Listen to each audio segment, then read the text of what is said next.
Hi you guys, my name is Crystal and welcome back to my channel. I know it's been a while since my last upload, but this semester has been what you would expect a semester to be, starting a new program in a new city and like in the middle of a pandemic. So I'm trying to make the best of it and stay positive because I'm truly grateful to be here and it's an amazing program. So I'm just trying to work through the semesters, but I will do my best to continue regular uploads because I truly enjoy making new content and I have gotten a lot of requests about certain videos to make. So I'm trying to just hash those out right now. Okay, I'm gonna try to keep this video short and sweet. I have my notes here and I'm ready to talk about how I managed to stop procrastinating in college and accomplish the goals that I set out to do. I would also just like to preface this and say that sometimes I still do procrastinate here and there. I feel like it's 100% natural,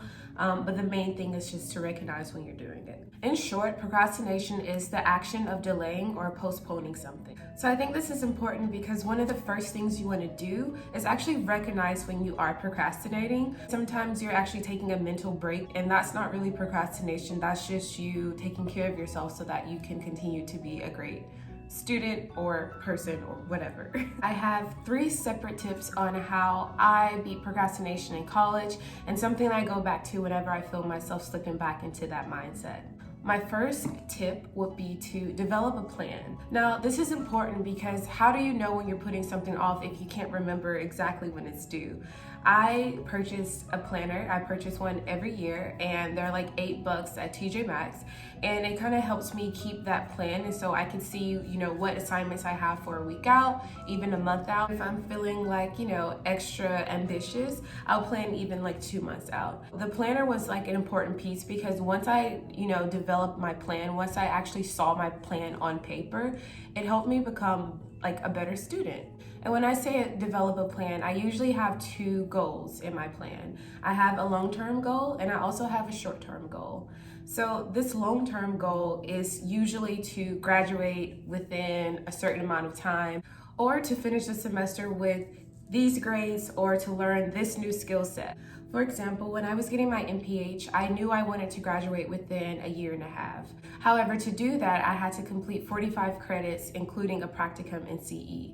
So what I did was I developed a curriculum guide. And so I didn't have to come up with this guide all by myself. The school provides you resources to understand what classes you need to take, when you need to take it, what semester, and just a general guideline. This is why I think that developing that plan really helped me with my procrastination, because whenever I felt oh, you have time, I could just go back to my plans and see that, maybe you don't have time because you have 2 papers due this week, and so you probably need to start on this a lot sooner than you thought. Does that make sense? I hope so. My second piece of advice would be to take action. So I really believe that fear is what causes us to stop, whether that is the fear of failing, whether that is the fear of maybe not even having enough time to complete a certain task. I think fear really kills action, but one way I combated that was to take action to kill that fear. Another thing that helps me take action is to actually go in spaces that kind of foster the creativity I need to do my work. So for me, I always love to go to the library. I love just being surrounded by books. It reminds me of my childhood when my dad would always take me to the library, and I just remember the smell of the books and just it's libraries have a certain vibe, and I just really like it in there. So that's where I go, and usually when I'm surrounded by people and they're working, I'll feel, crappy if I'm just sitting there, not doing anything. So the library is where I go. I do like being in coffee shops because you still kind of get that same vibe as the library, but not really quite the library. So if you don't really like the library, try a coffee shop. You could even go outside. I know with COVID, things are a little bit different now, but really it's just going to a place where you feel the most productive. I think the opposite of procrastination, or the other side of procrastination, would be time management and having those skills. And so when you're able to manage your time through developing that plan and then taking action, that is how you ultimately start pushing past that procrastination. My third and final tip would be to remember your why. Whenever you're trying to accomplish a goal, sometimes you hit little brick walls or you hit little, rough patches in your journey. But I think the important thing to remember is why you started a certain task to begin with.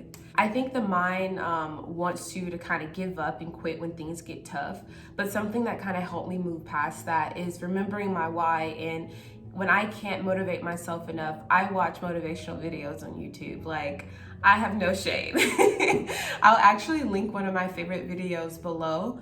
Something that just like, you listen to first thing in the morning or before you go to bed. It kind of just pumps you up and helps you remember why you began a certain task or why you had a certain dream or a certain goal. So it's always good to remember the bigger picture. That is honestly it. I use these 3 steps. I write them down even if I have to write them on my mirror, or I'm definitely one of those people that keep sticky notes all around their apartment. So remember, develop a plan, take action, and remember your why. And if you find yourself slipping back into those old patterns and procrastinating again, I think it's just important to recognize when you're doing it and understand that it's possible for you to take action and begin right where you are. And again, thank you guys for watching. I hope you have a great day or night, and I will see you in the next video. Bye guys.